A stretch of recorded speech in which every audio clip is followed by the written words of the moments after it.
Growth ETFs have provided some amazing returns over the past few years, well outperforming the overall stock market, such as the S&P 500. So they can be a great tool to supercharge your ETF portfolio. But with hundreds of growth ETFs to choose from, which one actually deserves a place in your portfolio? Well, today I'm ranking 23 high growth ETFs, which I'll be breaking down which ones are actually worth buying and the not so good ones that you could pass on. The first category of ETFs we're starting with are going to be growth ETFs. And by growth ETFs, I mean ETFs that track growth indexes, so the strategies of these ETFs pick stocks with a variety of growth characteristics. This first ETF is SPYG, the State Street Spider Portfolio S&P 500 Growth ETF. This fund tracks the S&P 500 Growth Index, so it holds stocks from the S&P 500 that are considered growth stocks based on sales growth, the ratio of earnings change to price, and momentum. And this ETF has 139 stocks in total,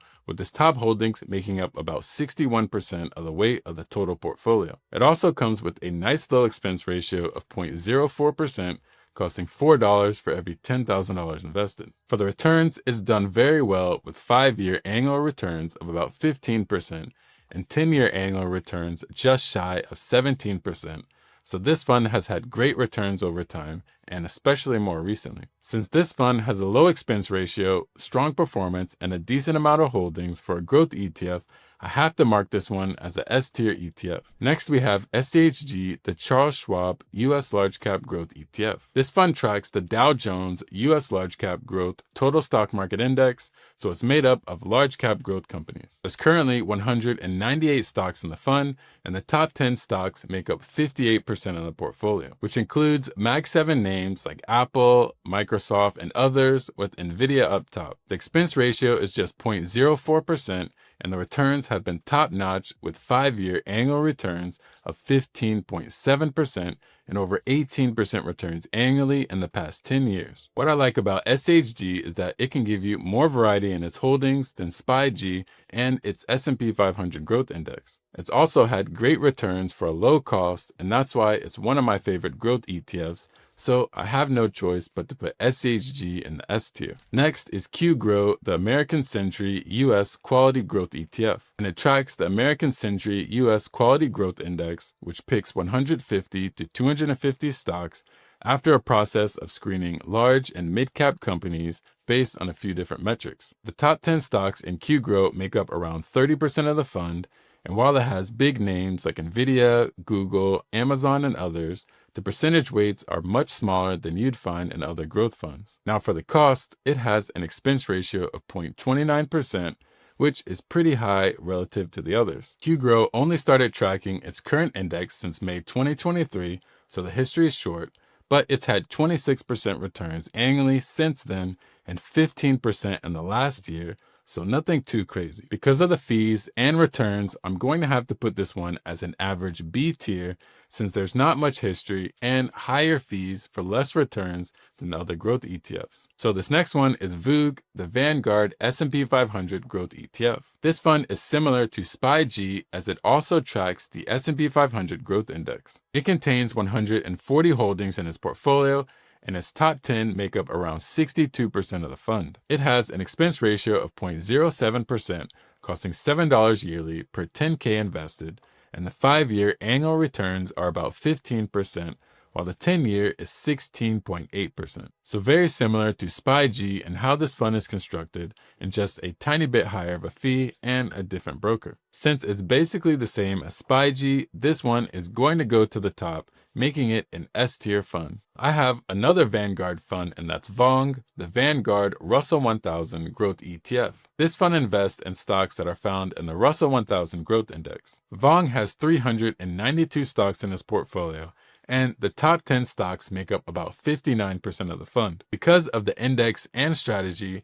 this fund has a larger amount of total holdings, giving you exposure to more growth names, and it leans much more into its top 3 stocks, which are NVIDIA, Apple, and Microsoft. It has an expense ratio of 0.07% and has 5-year annual returns of 15% and 10-year annual returns of 18%, which is really solid. So you can't complain here. It's going to be another elite level ETF. This next one is unique, and that's MAGS, the Round Hill Magnificent 7 ETF. This is an actively managed fund that gives you equal weight exposure to the Magnificent 7 stocks, and it gains exposure to these companies through its investments and swap agreements and/or forward contracts, along with directly investing in the stocks. So it only holds Mag 7 companies like Google, Amazon, Meta, and others in stocks and return swaps, so 100% essentially in its top 10 holdings. It also has a pretty high expense ratio of 0.29%, and it's been around short of 3 years, but since its creation, it's had over 40% returns annually. So great returns in that time, but the higher fees and the fund strategy isn't that great. That leads me to putting this one at the bottom as a pass, as it's a very limited and concentrated fund and the Mag 7 names. I think if you want more exposure to some of these names, hold the individual stocks along with the growth fund to reduce the risk of depending on just those 7 names. Speaking of mega cap stocks, we have MGK, the Vanguard Mega Cap Growth ETF. This fund tracks the CRSP Mega Cap Growth Index, which gives you exposure to very large growth companies. It currently holds 60 stocks, with its top 10 making up 66% of the fund. Like the other Vanguard funds listed, it has an expense ratio of 0.07%, and its 5-year annual returns were 15.7%, and the 10-year annual returns is 18.3%. Nvidia, Apple, and Microsoft make up the biggest chunk of the top holdings right now, and this fund has done extremely well so far. While it is a bit more concentrated in its holdings, since it's mega cap focus, you can't deny the returns are great, but as much as I want to put an S, I'm going to have to put this one as an A tier fund. The top holdings are similar to these other funds, but you're getting a limited amount of holdings that come with it. Keeping the trend with Vanguard, last up we have VOOG, the Vanguard Growth ETF. This fund tracks the CRSP US Large Cap Growth Index. So you're getting exposure to large cap growth stocks, and this fund is like an extension of MGK with more holdings. It comes with 151 stocks in its portfolio, and its top 10 is about 64% of the fund. The expense ratio is 0.04%, which is nice, and the returns are solid with 5-year annual returns of 14.6% and 10-year annual returns of about 17.5%. This simple, solid fund with low fees and a variety of holdings is going to be a top-tier growth ETF. The next category that we have is going to be technology ETFs. These ETFs don't track growth indexes, but given the performance of tech ETFs over the years and how many of the growth names fall into the sector, I have to include it here. Starting with VGT, the Vanguard Information Technology ETF, which invests in stocks in the tech sector ranging from micro caps all the way up to large caps. This ETF currently holds 320 stocks, and those top holdings are 58% of the total portfolio. For the expense ratio, it comes in at 0.09%, which costs you $9 yearly for every $10,000 invested. For the returns, it has 5-year annual returns of 17%,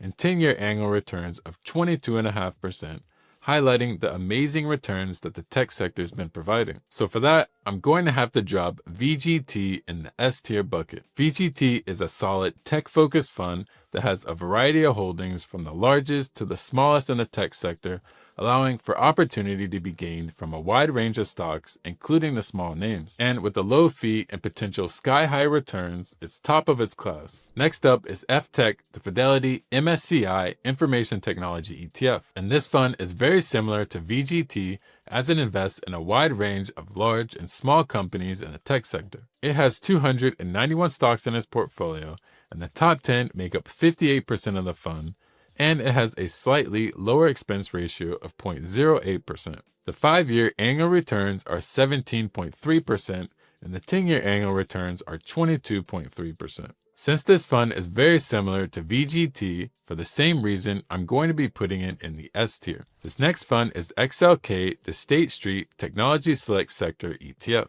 This ETF invests in stocks in the Tech Select Sector Index, which is the tech sector of the S&P 500 index, so it's only going to hold larger tech companies. As of now, it holds 70 stocks with 60% of its weight in the top 10 holdings, and it has an expense ratio of 0.08%. For the returns, it has 5-year annual returns of 18% and 10-year annual returns of 22.3%. Close returns to the others, but keep in mind it's more concentrated in the other top holdings, excluding the top 3 stocks, Microsoft, Nvidia, and Apple. This plays into why the more recent returns have been higher since those other names have grown quite a lot. For this reason, I have to put this ETF into the S tier bucket as it's a solid tech fund with its concentration on tech stocks within the S&P 500. This next one is IYW, the iShares US Technology ETF. This ETF tracks the Russell 1000 Technology Capped Index, so it's going to hold large and mid-cap tech stocks. It holds 141 stocks, with its top 10 holdings making up 63% of the portfolio. And the unique thing about this fund is that it also holds tech stocks from the communications sector like Meta and Google. This is a nice bonus considering they're excluded in many of the tech-focused ETFs like the ones that I've mentioned already. The expense ratio of this fund is higher than the others at 0.38%, costing $38 per $10,000 invested. But don't let this steer you away since the fees are included in the total returns, where this fund has 5-year annual returns of about 19% and 10-year annual returns of 23%. I think the addition of Meta and Google are a huge plus to this fund, as well as it has higher weights in the other holdings beyond the top 3 stocks. You can see in the difference in how well it's not only performed over the long run, but how much more growth it's had in the last year and 3 years. This leads me to having to place IYW at the top as an S tier ETF. The last fund up is in the same family, and that's IGM, the iShares Expanded Tech Sector Fund. This fund invests in stocks in the tech sector along with select tech-related companies in the communication and consumer discretionary sectors. And this fund holds 291 stocks in its portfolio, with the top 10 holdings making up 53% of the fund. Since this fund holds other tech-related companies, you're also getting exposure to Google, Meta, and Netflix. Also, this ETF has an 8.5% stock cap, so no individual stock can make up more than 8.5% of the fund. This is a pretty big deal when you consider Nvidia, Apple, and Microsoft are almost double the weight in other funds like VGT and FTEC, so it has a more balanced spread in its top holdings. The expense ratio is also higher at 0.39%, but again, the performance makes up the difference. The 5-year annual returns are 17.6%, and the 10-year returns are 22%, which is still in line with the others. And the 3-year and 1-year returns are much higher than the rest, which I attribute to the growth in those other names that have higher weights. Because of this, I have to put this fund as an S tier fund. I really like the more balanced top holdings from IGM, as well as it includes those other tech-related names like Google, Meta, and Netflix. And the growth beyond Nvidia, Microsoft, and Apple, I believe, will help drive this fund and others to possibly continue to slightly edge out the heavy-leaning 3-stock funds. The next ETF category is going to be Thematic ETFs. These types of ETFs focus on specific trends, industries, or themes. This first ETF is going to be QTUM, the Defiance Quantum ETF. This ETF invests in global companies that are involved in quantum computing and machine learning. So they have to either have products or services related to quantum computing or machine learning technology. And this fund contains a total of 84 stocks, with its top holdings making up just 15% of the portfolio. And that percentage is so low because the holdings are equally weighted. The expense ratio of the fund comes in a little hot at 0.40%, costing $40 yearly for every $10,000 invested. As for the returns, it has 5-year annual returns of 22.6%, and it had annual returns of 23.4% since it was created 7.5 years ago. So far, this fund has had some great returns, and I can see it continuing to do so in the future due to its holdings. But this one is going to be an A tier because I'm not too impressed by the holdings. What I mean is, this fund is more like a general tech fund than a pure quantum fund. You're getting exposure to a lot of large cap tech names and semiconductor names with a sprinkle of quantum in there. The next fund is AIQ, the Global X Artificial Intelligence and Technology ETF. This fund tracks the Index Artificial Intelligence and Big Data Index, which includes companies that would benefit from the development and use of AI in their products or services, along with AI and big data companies. This ETF currently holds 86 stocks, and its top holdings make up 38% of the fund, while its expense ratio is 0.68%, so even higher than the last. And the 5-year annual returns are 13.6%, and since it was created almost 8 years ago, it's had annual returns of 17.7%, which is pretty good. And while the returns haven't been bad, I'm going to put this one as an average B tier because of its holdings. If you have a broader tech fund, you're going to get exposure to some of those same names in AIQ's top holdings, but just maybe a smaller percentage. And if you have a broad market fund on top of that, it's going to amplify it even more, so I don't see this fund being much of a standout to me. So next up is going to be GRNY, the Fund Strat Granny Shots US Large Cap ETF. This is an actively managed fund that invests in stocks based on key themes that are identified by the portfolio managers. The stocks in this fund are based on long and short-term themes from the screening process, which incorporates certain macroeconomic drivers in the short term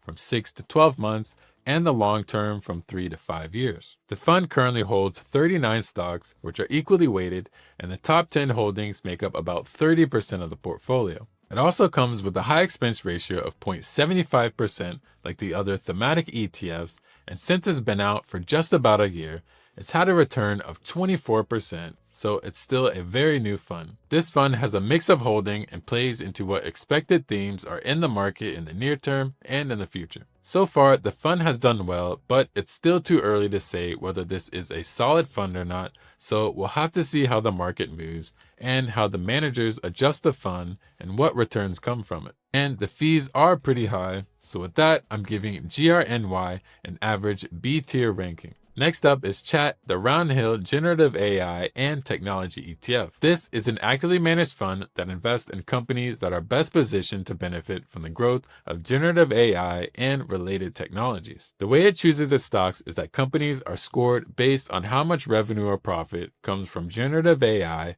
and related technologies, or how much is invested in R&D for those areas, along with a few other metrics. Chat has 49 stocks in its portfolio, and its top 10 holdings are around 43% of the fund. The expense ratio is 0.75%, and this ETF has 49% returns over the last year and 39% since it was created 2.5 years ago in May 2023. I'm going to mark this ETF as good in the A tier, even though it does have a higher fee. It's an interesting fund, and currently the holdings are a mix of some of the larger tech names along with semi-names, and it isn't too overweight in one stock. I think it could have some nice growth potential if the AI theme continues strong, but also is going to be pretty volatile due to the nature of its holdings. This last one is ARK, the ARK Innovation ETF, another actively managed fund, and it invests in disruptive innovation. And they consider this as the introduction of a technologically enabled new product or service that potentially changes the way that the world works. To give you some examples, these are things like AI, robotics, improvement to genomics, energy storage, blockchain, and more. The holdings can fluctuate, but as of now, it has 47 stocks, with the top 10 making up about 50% of the portfolio. And the expense ratio is 0.75%. For the performance, ARK has had 5-year annual returns of -9% and 10-year annual returns of 15%, so quite a shift, and you can see that more recently the performance has been up there. I'm going to have to put ARK in the C tier as a pass. This fund hasn't performed that well, and it's a very volatile fund, much more than the other funds that we've gone over so far, and the higher fee doesn't help it out either. Okay, so this next category is a combination of a few different type of ETFs, being NASDAQ 100, Semiconductor, and Momentum ETFs. Kicking it off with QQQ, the Invesco QQQ Trust ETF. This fund invests in the NASDAQ 100 index, which includes the 100 largest non-financial companies on the NASDAQ. So while this isn't a growth index, it leans heavily into tech and growth names. This fund holds 102 stocks in total, and these top holdings make up about 47% of the fund.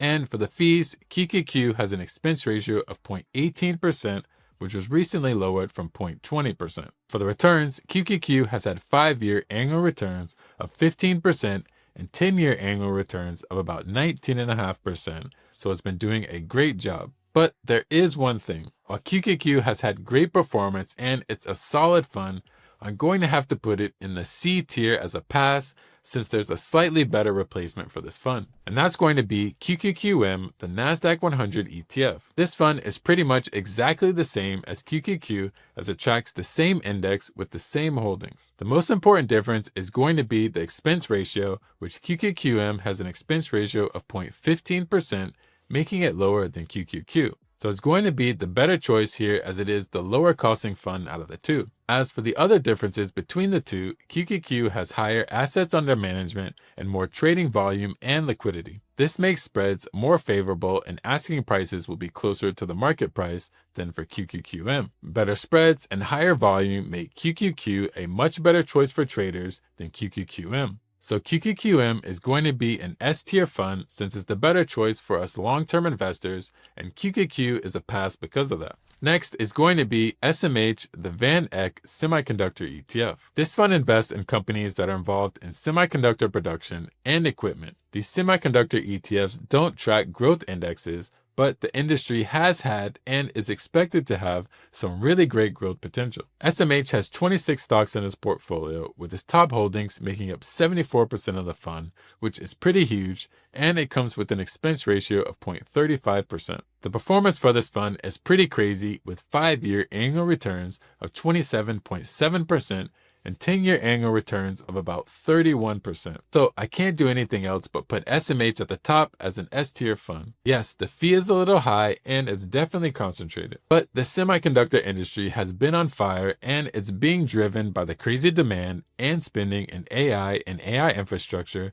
that looks to not be slowing down anytime soon. Even if there's some rough patches in the near future, over the long term, I see a lot of potential in this industry for growth. And I have to follow up with SOXX, the iShares Semiconductor ETF, which invests in the NYSE Semiconductor Index, which includes the 30 largest companies within the industry. So it holds 30 stocks in its portfolio, and these top 10 holdings make up 56% of the total portfolio. So a much smaller amount than SMH, since the stock cap limits are helping to reduce any overconcentration. The expense ratio is 0.34%, and the 5-year annual returns are about 20%, and the 10-year annual returns come in at about 27%, making it a top performer. So SOXX is easily a top-level S-tier fund, and it's a slightly more balanced approach to the semiconductor industry than SMH, providing you with a different option of exposure to an industry with solid growth potential. This next ETF is going to be SPMO, the Invesco S&P 500 Momentum ETF. This fund tracks stocks in the S&P 500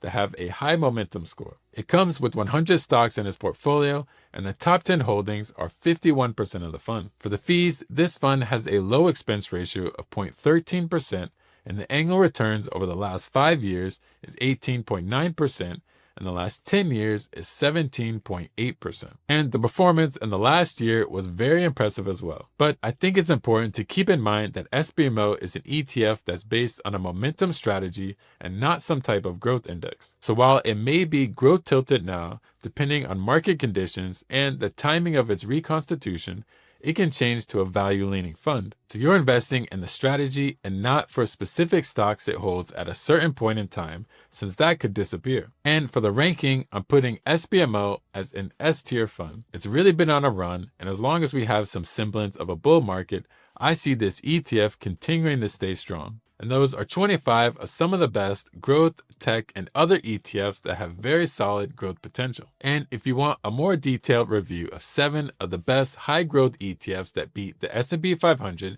then watch this video here, or this video here on 5 ETFs that outperformed QQQ and the S&P 500. If you made it to the end, I really appreciate you watching, and don't forget to hit that like button and subscribe for more content, and I'll be seeing you on the next one.